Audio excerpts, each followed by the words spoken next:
The following interview is being conducted at the Fargo Air Museum on October 31st, 2006, in conjunction with the Veterans Oral History Project.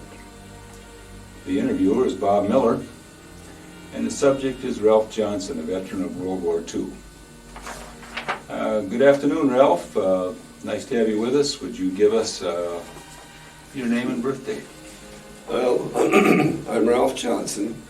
I was born August 6th, 1921. And where were you born? Well, out at the farm. Doc Miller from Casselton came out and delivered all us. There was 5 of us. We were all at the farmhouse. Was it a big family? 5. Brothers and sisters? Well, there was Frank was the oldest, then Harry, and then myself, then Margaret, and then Roy. Roy is the baby. Okay, good. So you were in the Army, is that right? That's correct. When did you enter the military service? I think it was on August 1942. My friends and neighbors selected me. And where did this happen? Where did you go with it? Well, we went to Fort Snelling from here. Fort Snelling to get a uniform and say I'll do my duty. And from there, then they sent us to Fort Ward, Wyoming, for basic training to learn to march and learn left from right. And I'm still having trouble with that. But that was a kind of an interesting thing. But was there other training other than that? well, from Fort Warren, we went to mechanic school, Stockton, California, for I don't know how long, but until just about the end of the year, because I remember we were on a train going to Fort Bliss, Texas. I think it was New Year's. We came into Texas, El Paso, and there was 6 inches of snow on the ground. We wondered what we'd gotten into. But that was with the 310th Ordnance there. And that wasn't too long either, because we took a test. I wound up, they sent me to ASTP, Army Specialized Training Program, which I had no business to be in and didn't want to be in. I had my 2 years of college. Was refused by the Air Force because I was colorblind, and now they're going to send me back to school, and that didn't set well with me. I suppose I was one of the worst kind of screw-ups that the Army had. It didn't give a damn either. Well, what do you mean you didn't give a damn? Well, what could they do to me? I was a private. Hell, I knew all the basics in the culinary department. I was on KP more than I was on anything else. Okay, well, when you were going through this whole experience, were there any other locals drafted with you or served with you at any time? Did you see friends? None. I was kind of always by myself. It seemed every time I moved it to be a new outfit. I didn't know anybody, and I didn't really care. I suppose they paid you a lot to do this too. I got the basic private's pay. Well, I think it was $60. $60 a month? Yeah. My goodness. You got board and room with that. Okay. Well, did they send you overseas then, or how'd that work? Well, we were headed, I think we were at Pittsburgh, California with the whole group, and I'm sure we were being replacements for the South Pacific. And I was called into this interview, and Captain Armstrong and a couple of lieutenants, and they asked me some questions. Was how did I like the war? And I said, well, it's a great outfit for fighting the war. Or how do I like the Army? And I said, it's great for fighting the war. And did I have anything against the British? Well, at that time I didn't know British from anything. So anyway, I was picked. We were headquarters company, Southeast Asia Command, and went down to ANZA and then onto a boat, the USS Hermitage. And where did you go? We went to India. We went to Bora Bora first, then we stopped in Fremantle, Australia, and then we wound up in India, Bombay. What did you do there? Bombay. Well, Bombay, we just got on the train and went to New Delhi. In New Delhi, we were in a race course camp in tents, and headquarters was there, of course, with Mountbatten at the Viceroy's Palace in India, at New Delhi.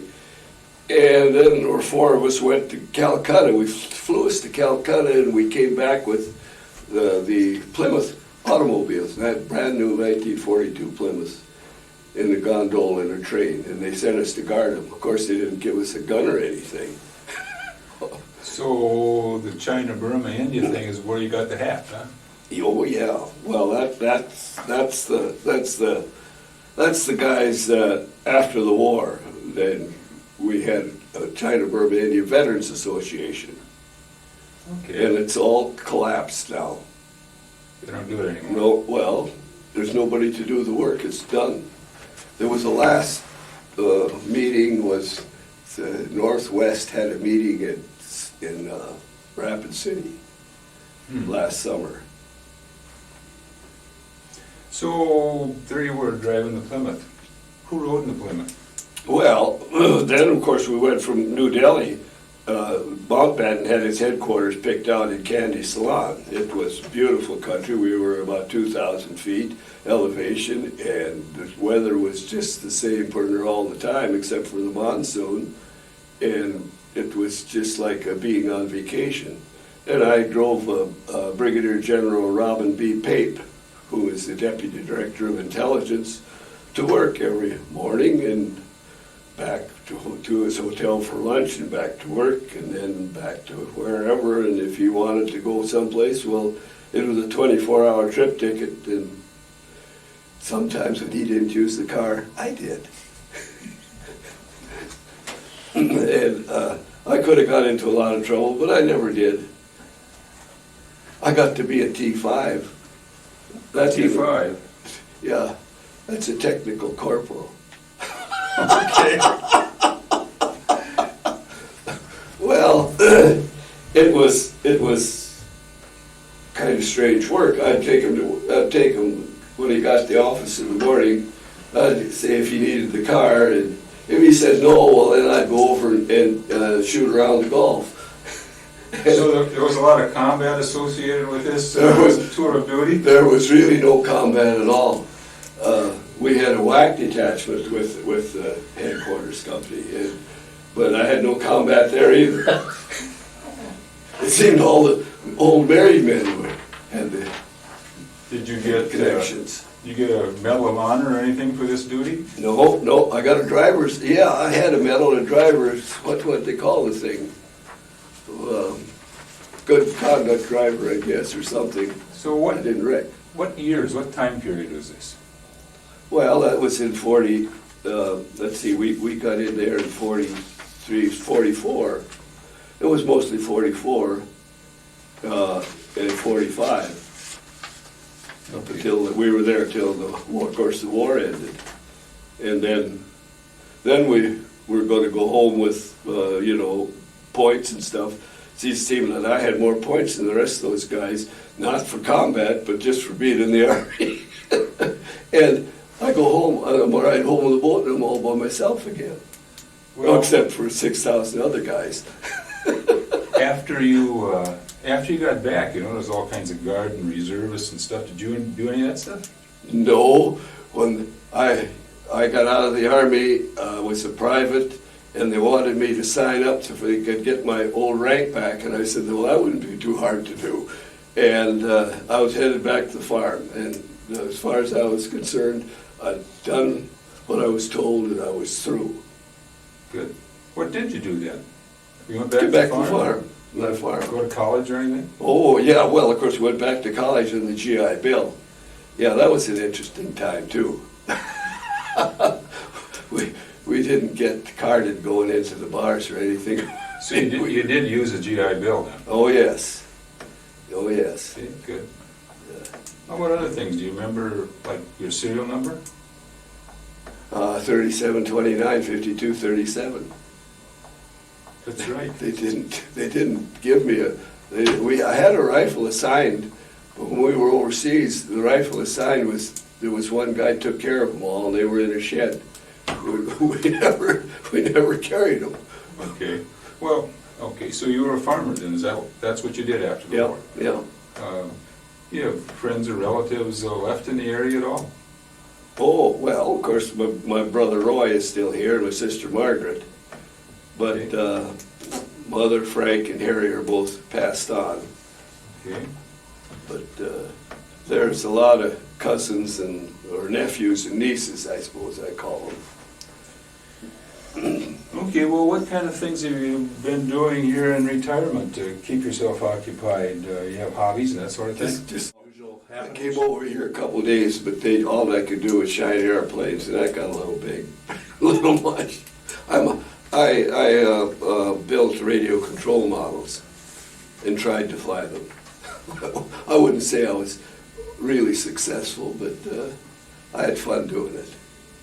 I still like airplanes, and now I get the privilege of going out to Casselton, to Miller's Hangar, and watch the progress on a airplane being built.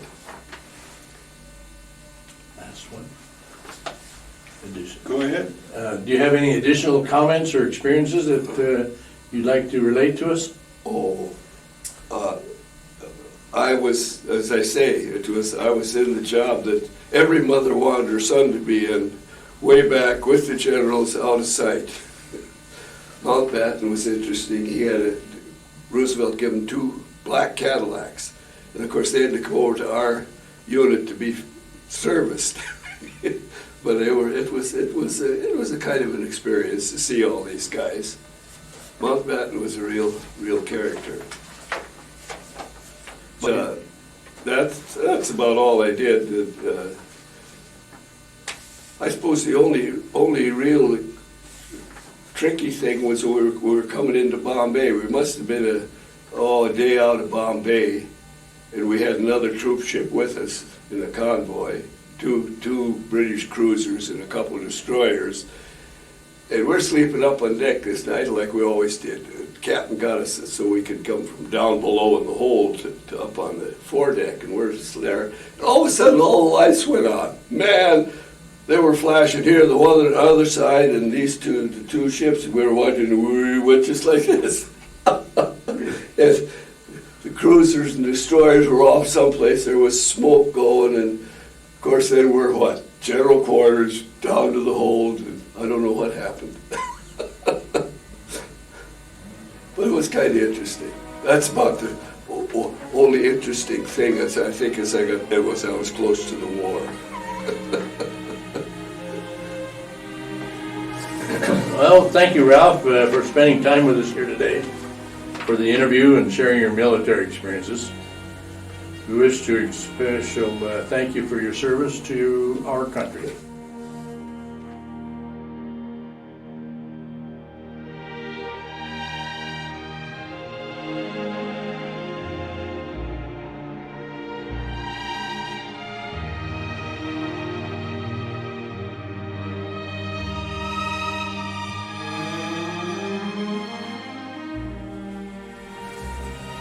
The following interview is being conducted at the Fargo Air Museum on the 31st of October 2006 in conjunction with the Veterans Oral History Project. The interviewee is Tom Asplin, and the subject person is Vern Otterson, a veteran of World War II. Good afternoon, Vern, and welcome. Hi. We're going to ask you a few questions here, if we may. Give us your full name and birth date, please. Vernie A. Otterson, 9/22/25. And where were you born, Vern? I was born at Kindred, North Dakota. And who were your parents? My parents was Henning K. Otterson, as they call him.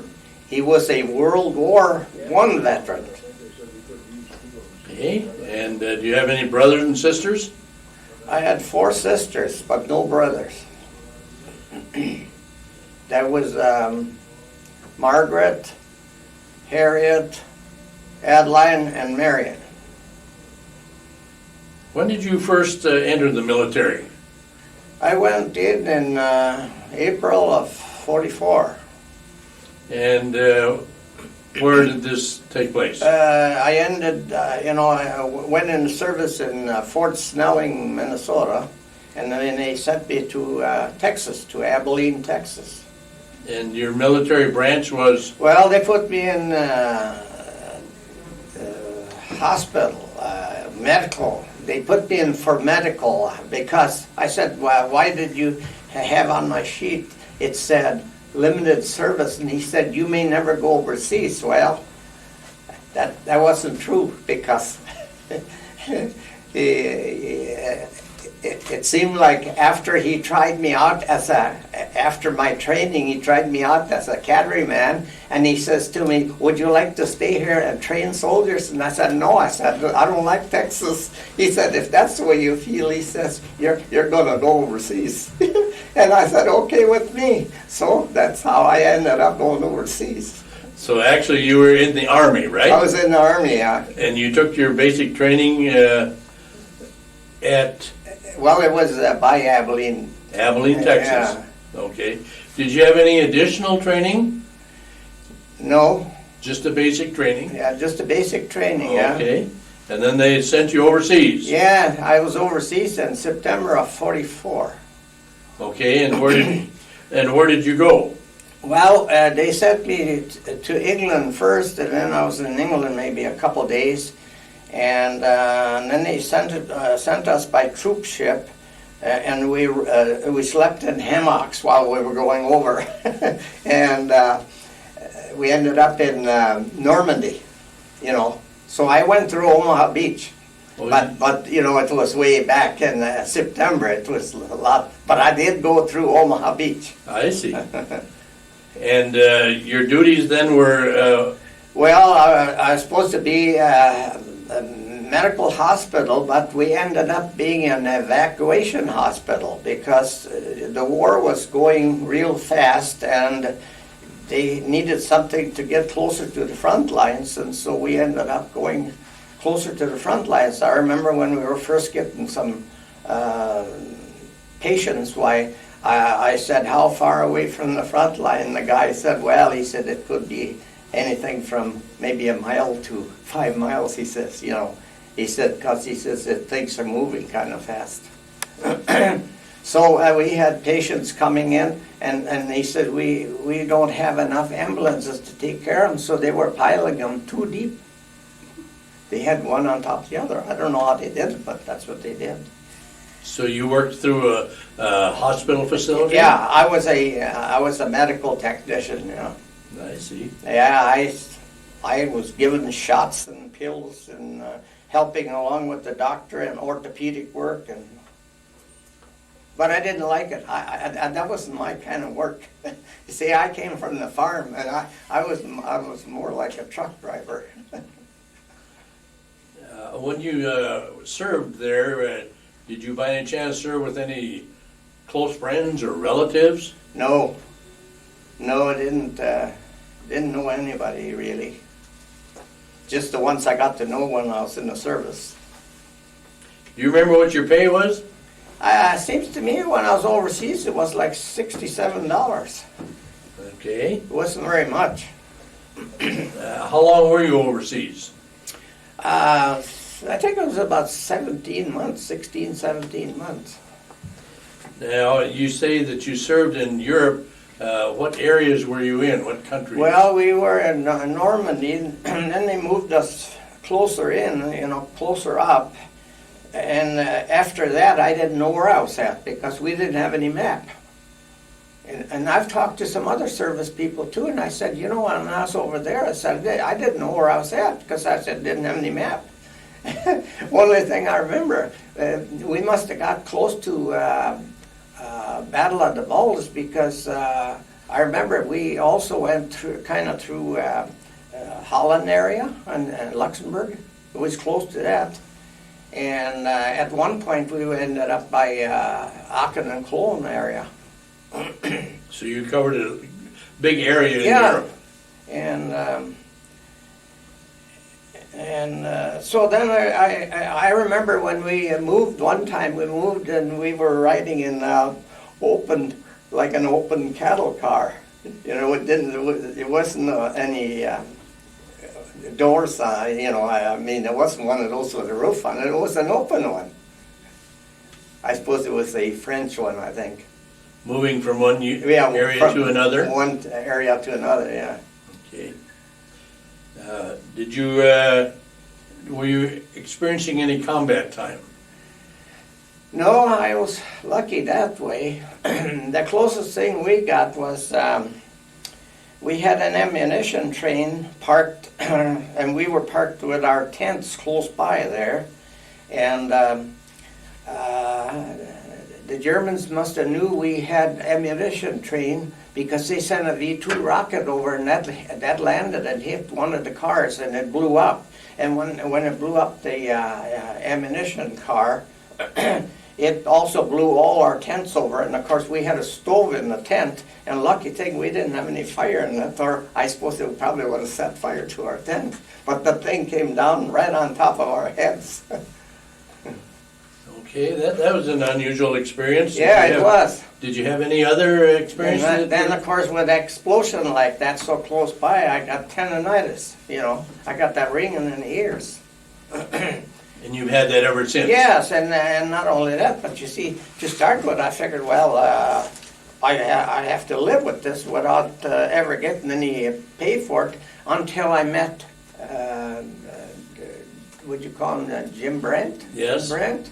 Veteran service officer? Yeah, and then he asked me about that, and I said, yeah, I have that. And he said, you should be getting paid for that. Have you received any special recognitions or citations or commendations? No. Medals? No, but when we first went over there, we were told to not be walking around because there could be landmines. So that's another experience. So now 3 guys took off, and they were going to go and check out this pillbox. So I wasn't going to go. So they hollered and they said, come on, come on. They said not to go roaming around. And I came quite a ways behind them. And don't you think they stepped on a landmine? And there was shrapnel flying. And I got one in the side of the knee here. I got one in my stomach. And I got one up here in the forehead here. But they were just small fragments, And so I never reported it. I took care of that myself because I was quite a ways behind. But and I came, and then the other guys, I don't remember what they had, but the guy that had 18, they said, I understand, they sent him back to the U.S. because he had some bad ones. While you were over there, did you see any USO shows? No, I never did. Okay. But I seen Eisenhower over there. You did visit, or you did see And, General Eisenhower? And then I also got to see, what was that? No, I forgot his name. Third Army guy. They connected us with the Third Army. I see. What was his name again? Well, sometimes it's kind of hard to pull those names up after all these years. He was a general, he was that fearless general. Oh, Patton? Patton, yeah. Yeah, I also got to see Patton over there. Okay. But no direct contact with either one of them? No, we were just close enough to see him, Yeah. Now, out here in the Air Museum, we have a number of military planes. Do you relate to any experiences with any of these planes that we have out here? No, I don't, because I wasn't that connected with the Air Corps. But I remember when you remember when they were flying all them planes over to Berlin? They were going right over us. I mean, it was a steady go all night long. It was just a droning noise. And then we knew what was happening, and they were sending all those planes and bombing in Berlin. That was every evening? Yeah, it was at night, yeah. After serving that time in Europe, when were you discharged? I got discharged in California in September of 46. I see. And what was your rank? Well, I never got any higher than PFC because back at that time now, it got to be they had plenty of servicemen, so you didn't get any more rank than PFC. Were you drafted or did you enlist? I was drafted, yeah. I just waited and I got drafted. I was 18 when I went in. I was 18 also when I went overseas. I see. One of those young fellows that put in your time over. Yeah, you know, Foreign when we're young and dumb.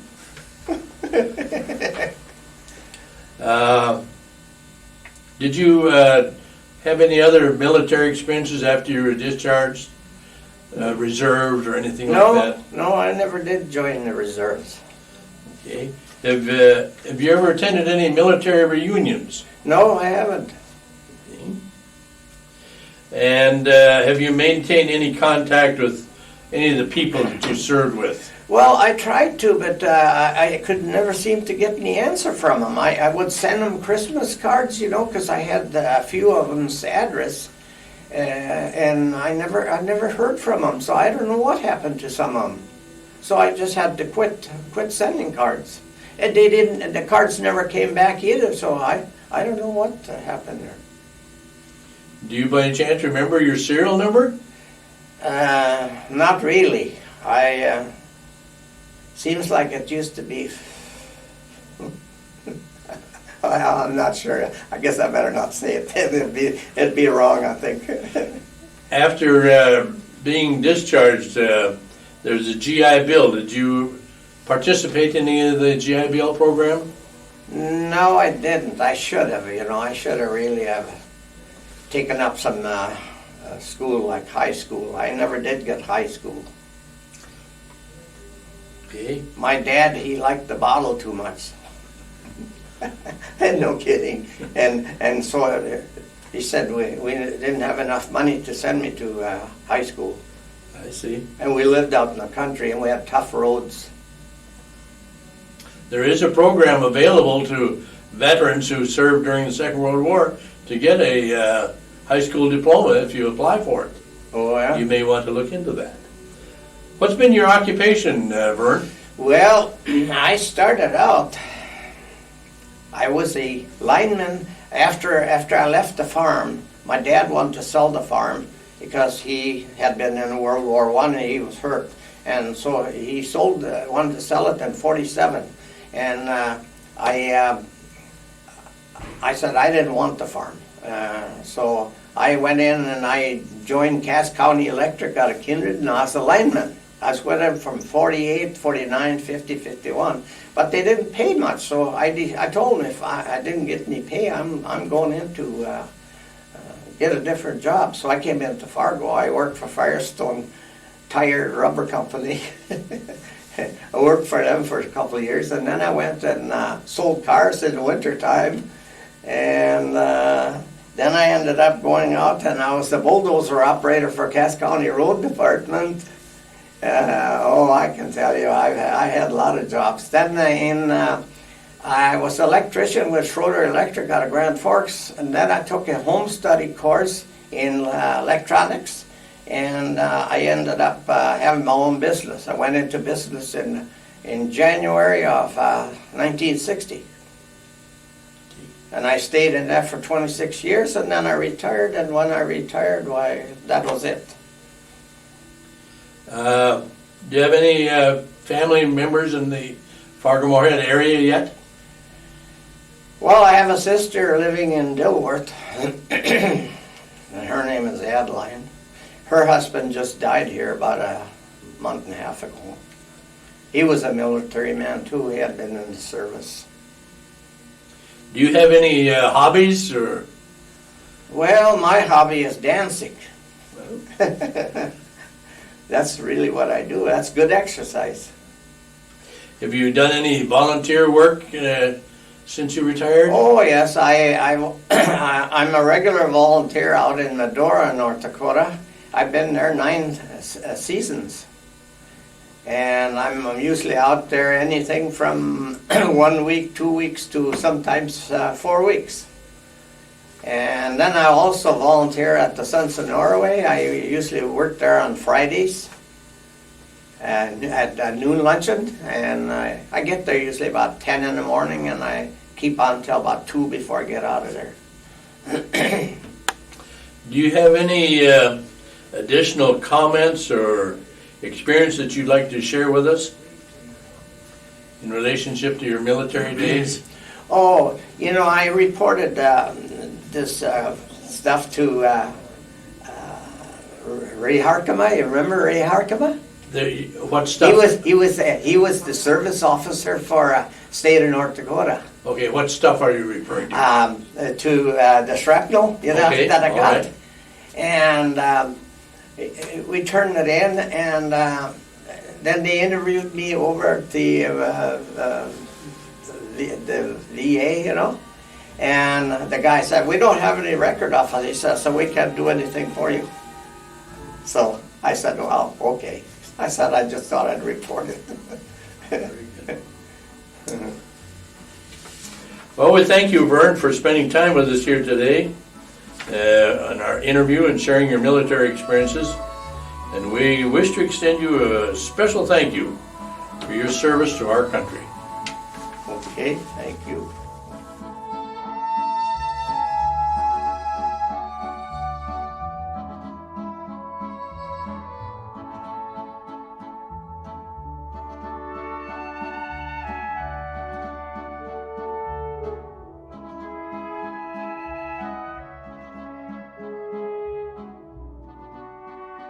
The following interview is being conducted at the Fargo Air Museum on the 31st of October, 2006, in conjunction with the Veterans Oral History Project.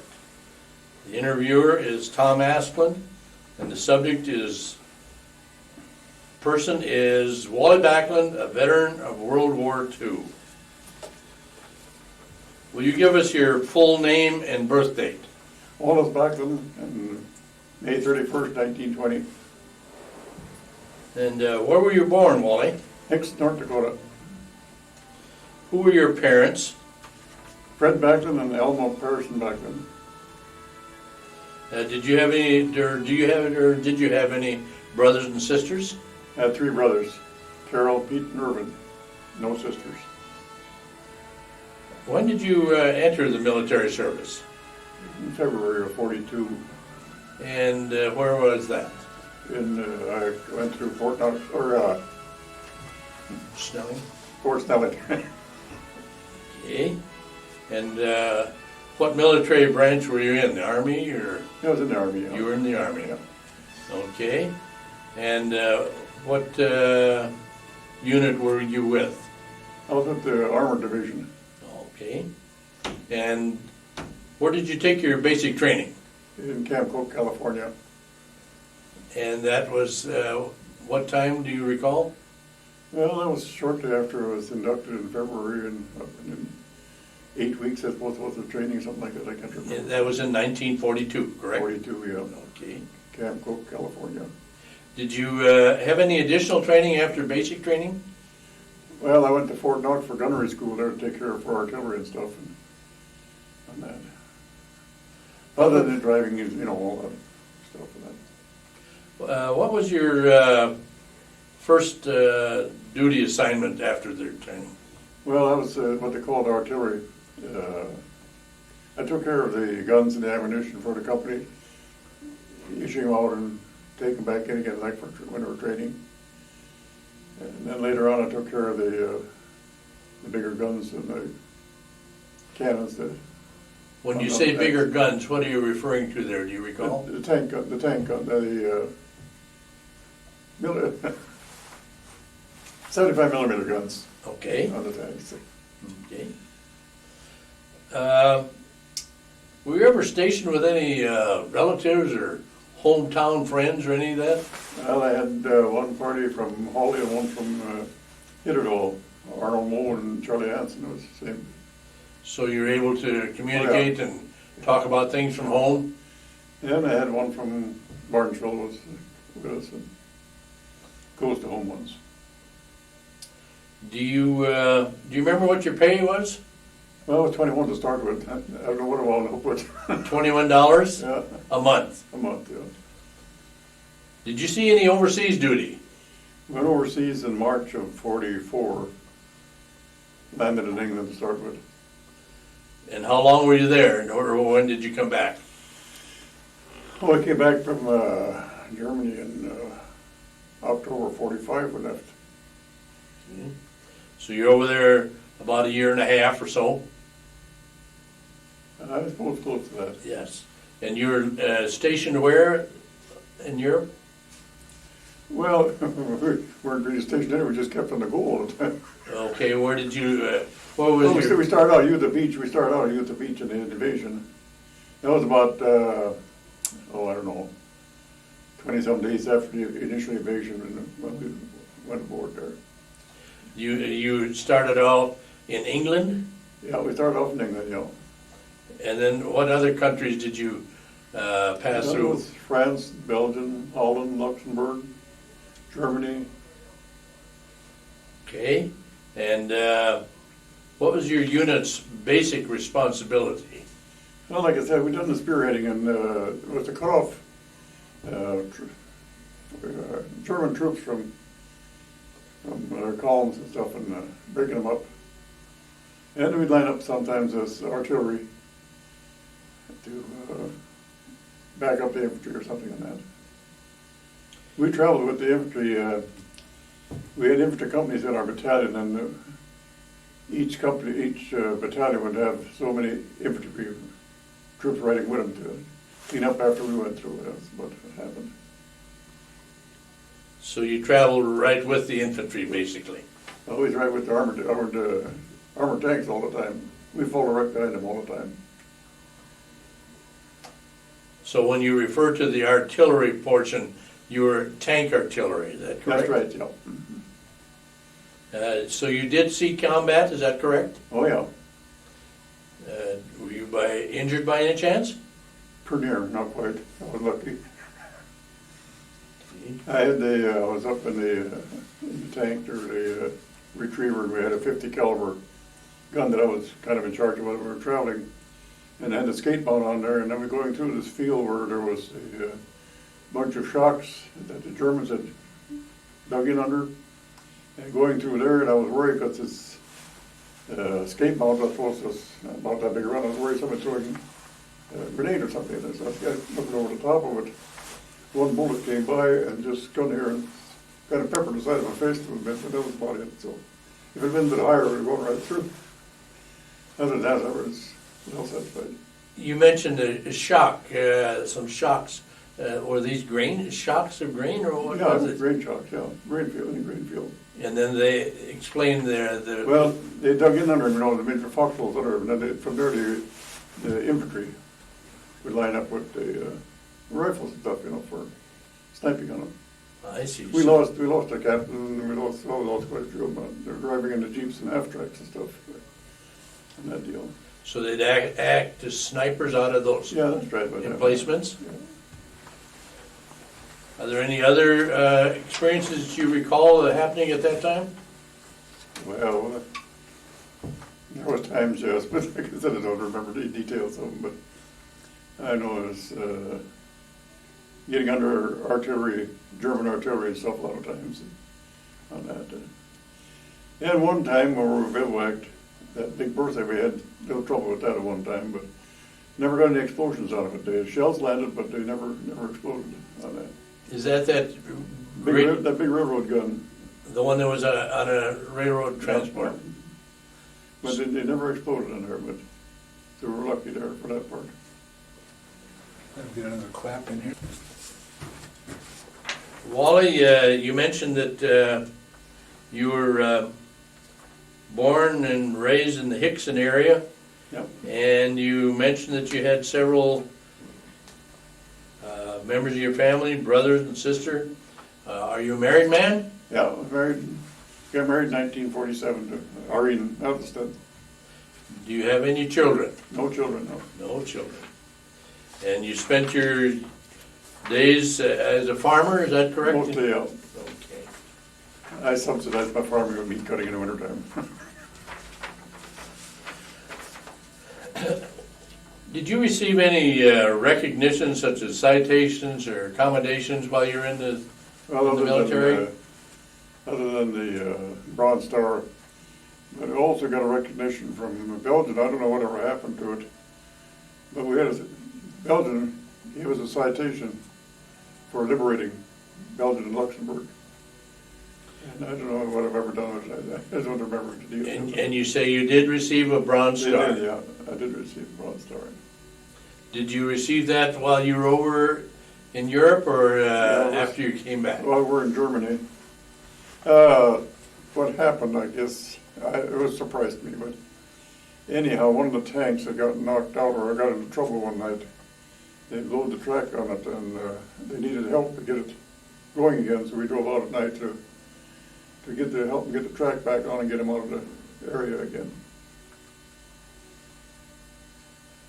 While you're over in Europe, did you see any USO shows? Yeah, I think there were one or two. I can't remember for sure. I think the only one that I went on a R&R one trip down into France, but I can't remember the shows for sure. I know we were taking out some of them. So you don't recall who I the don't- performers were? I don't know that I recall it. Out here at the Air Museum, we have a number of military aircraft. Is there any association with your experiences in Europe with any of Well, these aircraft that you recall? It seems there was some here. Some of the mostly was the P-38s and the P-48s, 47s I should say, and 48s. We're doing most of our strafing for us, along the line when they were on that and need help. And you stated earlier that you were discharged in October of 45, is that correct? Yeah. And at what rank were you? T4, technician 4th class.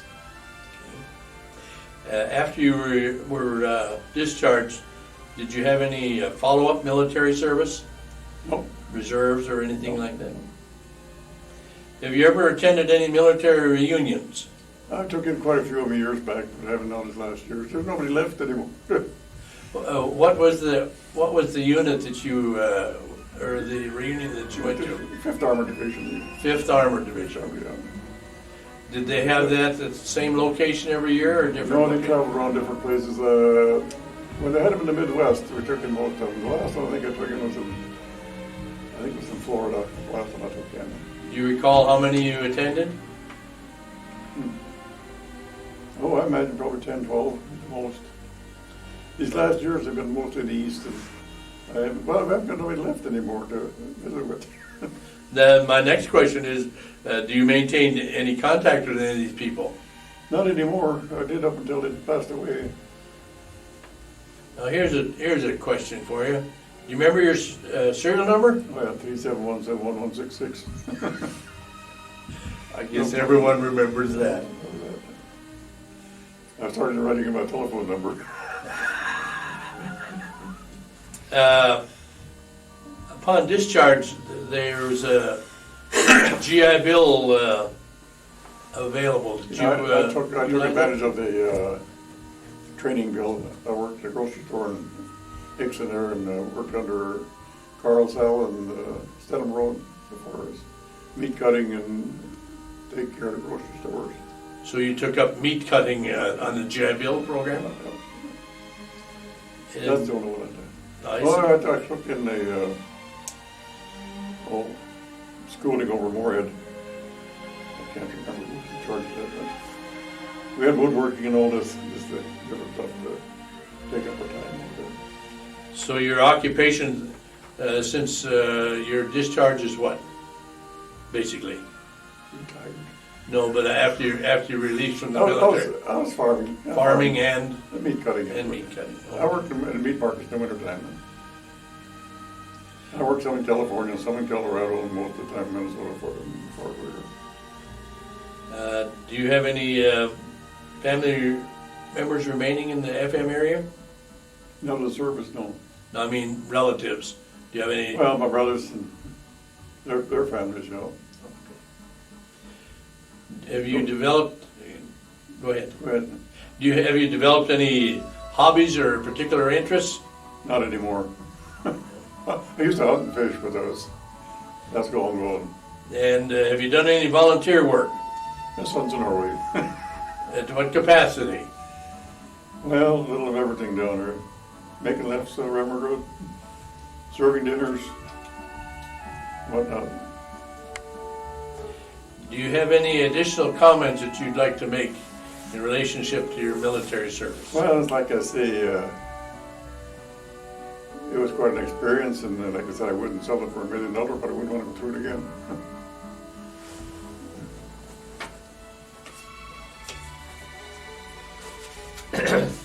Thank you, Wally, for spending time with us here today and the interview and sharing your military experiences. We wish to extend a special thank you for your service to our country. That's okay.